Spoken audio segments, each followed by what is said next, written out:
नमस्कार दोस्तों। आज हम बात करेंगे मुंशी प्रेमचंद की कहानी सवा सेर गेहूं के बारे में। तो चलिए शुरू करते हैं। किसी गांव में शंकर नाम का एक कुर्मी किसान रहता था। सीधा सादा गरीब आदमी था। अपने काम से काम, न किसी के लेने में न किसी के देने में, छक्का पंजा न जानता था। छल प्रपंच की उसे छूत भी न लगी थी। ठगे जाने की चिंता न थी। ठग विद्या न जानता था। भोजन मिला खा लिया, न मिला चबेने पर काट दी, चबैना भी न मिला तो पानी पी लिया और राम का नाम लेकर सो रहा। किंतु जब कोई अतिथि द्वार पर आ जाता था तो उसे इस निवृत्ति मार्ग का त्याग करना पड़ता था। विशेषकर जब साधु महात्मा पदार्पण करते थे तो उसे अनिवार्यतः सांसारिकता की शरण लेनी पड़ती थी। खुद भूखा सो सकता था, पर साधु को कैसे भूखा सुलाता, भगवान के भक्त जो ठहरे। एक दिन संध्या समय एक महात्मा ने आकर उसके द्वार पर डेरा जमाया। तेजस्वी मूर्ति थी। पीतांबर गले में, जटा सिर पर, पीतल का कमंडल हाथ में, खड़ाऊं पैर में, ऐनक आंखों पर, संपूर्ण वेश उन महात्माओं का सा था जो रईसों के प्रासादों में तपस्या, हवा घाड़ियों पर देवस्थानों की परिक्रमा और योग सिद्धि प्राप्त करने के लिए रुचिकर भोजन करते हैं। घर में जौ का आटा था, वह उन्हें कैसे खिलाता। प्राचीन काल में जौ का चाहे जो कुछ महत्व रहा हो, पर वर्तमान युग में जौ का भोजन सिद्ध पुरुषों के लिए दुष्पाच्य होता है। बड़ी चिंता हुई, महात्मा जी को क्या खिलाऊं। आखिर निश्चय किया कि कहीं से गेहूं का आटा उधार लाऊं, पर गांव भर में गेहूं का आटा न मिला। गांव में सब मनुष्य ही मनुष्य थे, देवता एक भी न था। अतएव देवताओं का खाद्य पदार्थ कैसे मिलता। सौभाग्य से गांव के विप्र महाराज के यहां से थोड़ा सा मिल गए। उनसे सवा सेर गेहूं उधार लिया और स्त्री से कहा कि पीस दे। महात्मा ने भोजन किया, लंबी तान कर सोए। प्रातःकाल आशीर्वाद देकर अपनी राह ली। विप्र महाराज साल में 2 बार खलिहानी लिया करते थे। शंकर ने दिल में कहा, सवा सेर गेहूं इन्हें क्या लौटाऊं। पंसेरी बदले कुछ ज्यादा खलिहानी दे दूंगा, ये भी समझ जाएंगे, मैं भी समझ जाऊंगा।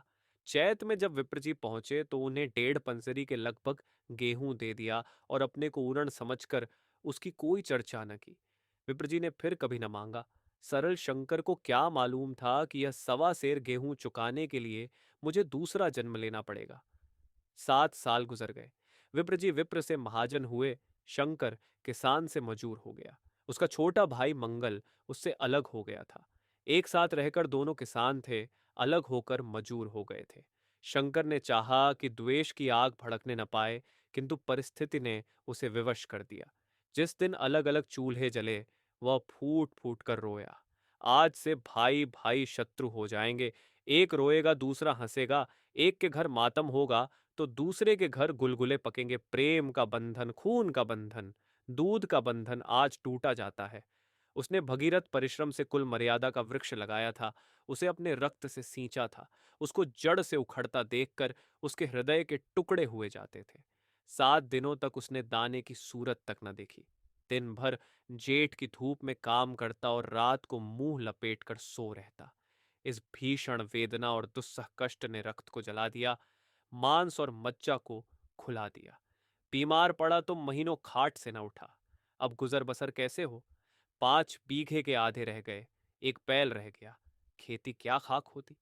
अंत को यहां तक नौबत पहुंची कि खेती केवल मर्यादा रक्षा का साधन मात्र रह गई। जीविका का भार मजूरी पर आ पड़ा। 7 वर्ष बीत गए। एक दिन शंकर मजूरी करके लौटा तो राह में विप्रजी ने टोक कर कहा, शंकर, कल आकर के अपने बीज बैंक का हिसाब कर ले। तेरे यहां 5.5 मन गेहूं कब के बाकी पड़े हुए हैं और तू देने का नाम नहीं लेता। हजम करने का मन है क्या। शंकर ने चकित होकर कहा, मैंने तुमसे कब गेहूं लिए थे जो 5.5 मन हो गए। तुम भूलते हो, मेरे यहां किसी का छटांग भर न अनाज है, न एक पैसा उधार। विप्र, इसी नियत का तो यह फल भोग रहे हो कि खाने को नहीं जुड़ता। ये कहकर विप्र जी ने उस सवा सेर गेहूं का जिक्र किया जो आज के 7 वर्ष पहले शंकर को दिए थे। शंकर सुनकर अवाक रह गया। ईश्वर, मैंने इन्हें कितनी बार खलिहानी दी, इन्होंने मेरा कौन सा काम किया।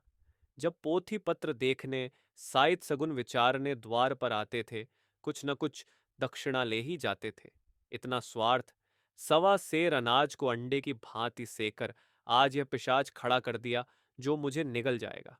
इतने दिनों में एक बार भी कह देते तो मैं गेहूं तौल कर दे देता। क्या इसी नियत से चुप साध बैठे रहे? बोला, महाराज, नाम लेकर तो मैंने उतना अनाज नहीं दिया, पर कई बार खलिहानों में सेर सेर 2-2 सेर दिया है। अब आप आज 5.5 मन मांगते हैं, मैं कहाँ से दूंगा? विप्र, लेखा जौ जौ, पक्षी 100-100, तुमने जो कुछ दिया होगा उसका कोई हिसाब नहीं, चाहे एक की जगह 4 पसेरी दे दो। तुम्हारे नाम बही में 5.5 मन लिखा हुआ है, जिससे चाहे हिसाब लगवा लो। दे दो तो तुम्हारा नाम छेक दूं, नहीं तो और भी बढ़ता रहेगा। शंकर, पांडे, क्यों एक गरीब को सताते हो? मेरे खाने का ठिकाना नहीं, इतना गेहूं किसके घर से लाऊंगा? विप्र, जिसके घर से चाहे लाओ, मैं छटाक भर भी ना छोड़ूंगा। यहां ना दोगे, भगवान के घर तो दोगे। शंकर कांप उठा। हम पढ़े लिखे आदमी होते तो कह देते, अच्छी बात है, ईश्वर के घर ही देंगे।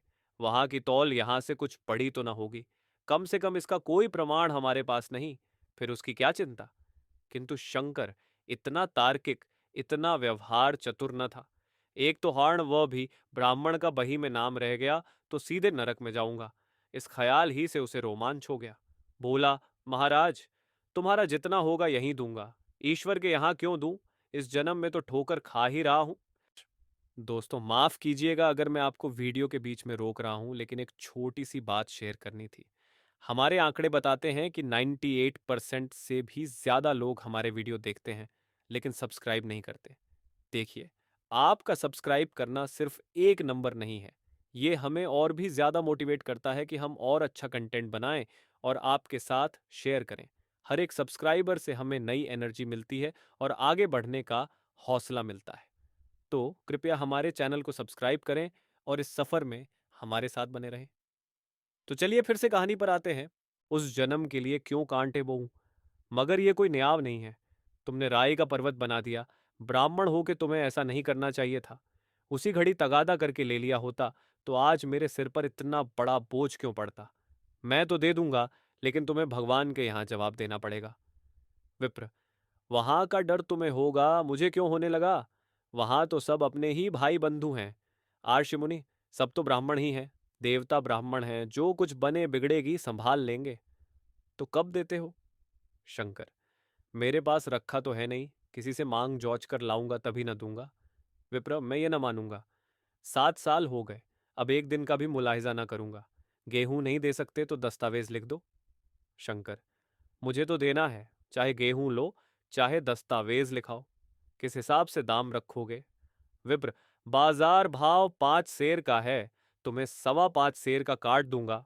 शंकर, जब दे ही रहा हूं तो बाजार भाव काटूंगा, पाव भर छुड़ाकर क्यों दोषी बनूं? हिसाब लगाया तो गेहूं के दाम 60 हुए। 60 का दस्तावेज लिखा गया। 3 सैकड़े सूद। साल भर में न देने पर सूद की दर 2.5 रुपए सैकड़े। 8 आने का स्टैंप 4 आने। दस्तावेज की तहरीर शंकर को ऊपर से देनी पड़ी। गांव भर ने विप्र जी की निंदा की, लेकिन मुंह पर नहीं। महाजन से सभी का काम पड़ता है, उसके मुंह कौन आए? शंकर ने साल भर तक कठिन तपस्या की। मियाद के पहले रुपए अदा करने का उसने व्रत सा कर लिया। दोपहर को पहले भी चूल्हा न जलता था, चबैने पर बसर होती थी, अब वह भी बंद हुआ। केवल लड़के के लिए रात को रोटियां रख दी जाती। पैसे रोज का तंबाकू पी जाता था। यही एक व्यसन था जिसका वह कभी न त्याग कर सका था। अब वह व्यसन भी इस कठिन व्रत की भेंट हो गया। उसने चिलम पटक दी, हुक्का तोड़ दिया और तमाकू की हांडी चूर चूर कर डाली। कपड़े पहले भी त्याग की चरम सीमा तक पहुंच चुके थे, अब वह प्रकृति की न्यूनतम रेखाओं में आबद्ध हो गए। शिशिर की अस्थिभेदक शीत को उसने आग ताप कर काट दिया। इस संकल्प का फल आशा से बढ़कर निकला। साल के अंत में उसके पास शिक्षाटु जमा हो गए। उसने समझा, पंडित जी को इतने रुपए दे दूंगा और कहूंगा, महाराज, बाकी रुपये भी जल्द ही आपके सामने हाजिर करूंगा। 15। रूख की तो और बात है, क्या पंडित जी इतना भी न मानेंगे? उसने रुपये लिए और ले जाकर पंडित जी के चरण कमलों पर अर्पण कर दिए। पंडित जी ने विस्मित होकर पूछा, किसी से उधार लिए क्या? शंकर, नहीं महाराज, आपके असीस से अब की मजूरी अच्छी मिली। विप्र, लेकिन ये तो 60 रू ही है। शंकर, हाँ महाराज, इतने अभी ले लीजिए, बाकी मैं 2-3 महीने में दे दूंगा, मुझे उऋण कर दीजिए। विप्र, उऋण तो जब ही होगे जबकि मेरी कौड़ी कौड़ी चुका दोगे। जाकर मेरे 15 रू और लाओ। शंकर, महाराज, इतनी दया करो। अब सांझ की रोटियों का भी ठिकाना नहीं है। गांव में हूं तो कभी न कभी दे ही दूंगा। विप्र, मैं ये रोग नहीं पालता, ना बहुत बातें करना जानता हूं। अगर मेरे पूरे रुपये न मिलेंगे तो आज से 3 रू, सैकड़े का ब्याज लगेगा। अपने रुपये चाहे अपने घर में रखो, चाहे मेरे यहाँ छोड़ जाओ। शंकर, अच्छा, जितना लाया हूं उतना रख लीजिए। मैं जाता हूं कहीं से 15 रू और लाने की फिक्र करता हूं। शंकर ने सारा गांव छान मारा, मगर किसी ने रुपये न दिए। इसलिए नहीं कि उसका विश्वास न था या किसी के पास रुपये न थे, बल्कि इसलिए कि पंडित जी के शिकार को छेड़ने की किसी की हिम्मत न थी। क्रिया के पश्चात प्रतिक्रिया नैसर्गिक नियम है। शंकर साल भर तक तपस्या करने पर भी जब आरण से मुक्त होने में सफल न हो सका, तो उसका संयम निराशा के रूप में परिणत हो गया। उसने समझ लिया कि जब इतना कष्ट सहने पर भी साल भर में ससाटू से अधिक न जमा कर सका, तो अब और कौन सा उपाय है जिसके द्वारा इसके दूने रुपये जमा हों। जब सिर पर आरण का बोझ ही लादना है, तो क्या मन भर का और क्या सवा मन का। उसका उत्साह क्षीण हो गया। मेहनत से घृणा हो गई। आशा उत्साह की जननी है। आशा में तेज है, बल है, जीवन है। आशा ही संसार की संचालक शक्ति है। शंकर आशाहीन होकर उदासीन हो गया। वह जरूरतें जिनको उसने साल भर तक टाल रखा था, अब द्वार पर खड़ी होने वाली भिखारिणी न थी, बल्कि छाती पर सवार होने वाली पिशाचनियां थीं, जो अपनी भेंट लिए बिना जान नहीं छोड़ती। कपड़ों में चकत्तियों के लगने की भी एक सीमा होती है। अब शंकर को चिट्ठा मिलता तो वह रुपये जमा न करता, कभी कपड़े लाता, कभी खाने की कोई वस्तु। जहां पहले तमाकू ही पिया करता था, वहां अब गांजे और चरस का चस्का भी लगा। उसे अब रुपये अदा करने की कोई चिंता न थी, मानो उसके ऊपर किसी का एक पैसा भी नहीं आता। पहले जूड़ी छड़ी होती थी, पर वह काम करने अवश्य जाता था। अब काम पर न जाने के लिए बहाना खोजा करता। इस भांति 3 वर्ष निकल गए। विप्रजी महाराज ने एक बार भी तकाजा न किया।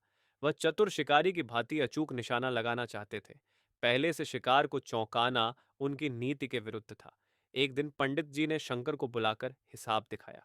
60 रू जो जमा थे, वह मिन्हा करने पर अब भी शंकर के जिम्मे 120 रू निकले।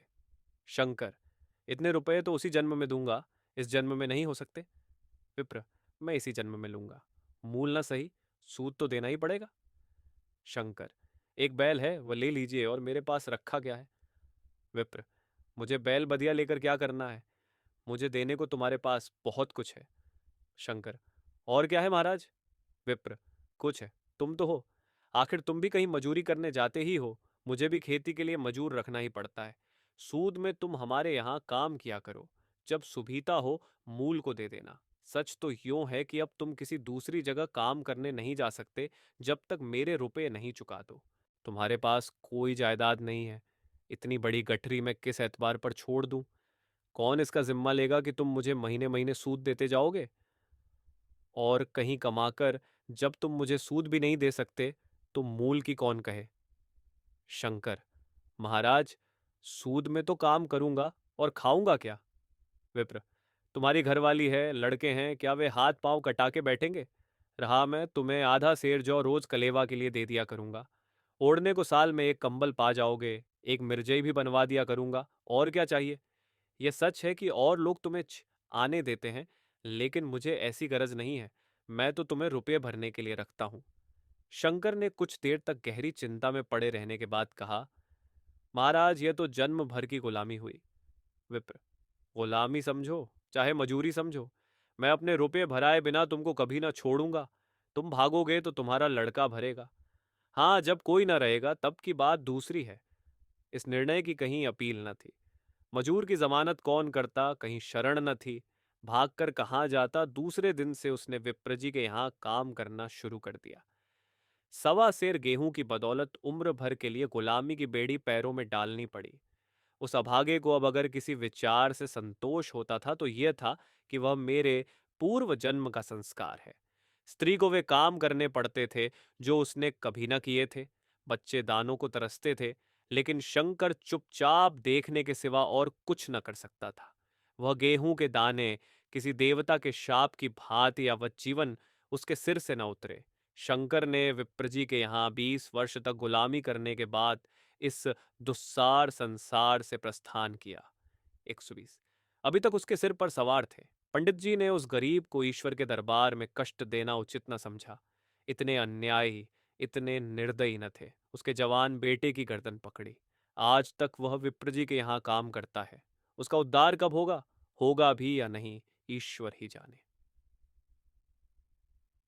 पाठक, इस वृत्तांत को कपोल कल्पित न समझिए, यह सत्य घटना है। ऐसे शंकरों और ऐसे विप्रों से दुनिया खाली नहीं है। अगर आपको हमारा वीडियो पसंद आया हो तो लाइक करें, शेयर करें, और अगर कुछ सुझाव और शिकायत है तो कमेंट बॉक्स में कमेंट कर सकते हैं, और हमारे चैनल को सब्सक्राइब जरूर करें। धन्यवाद।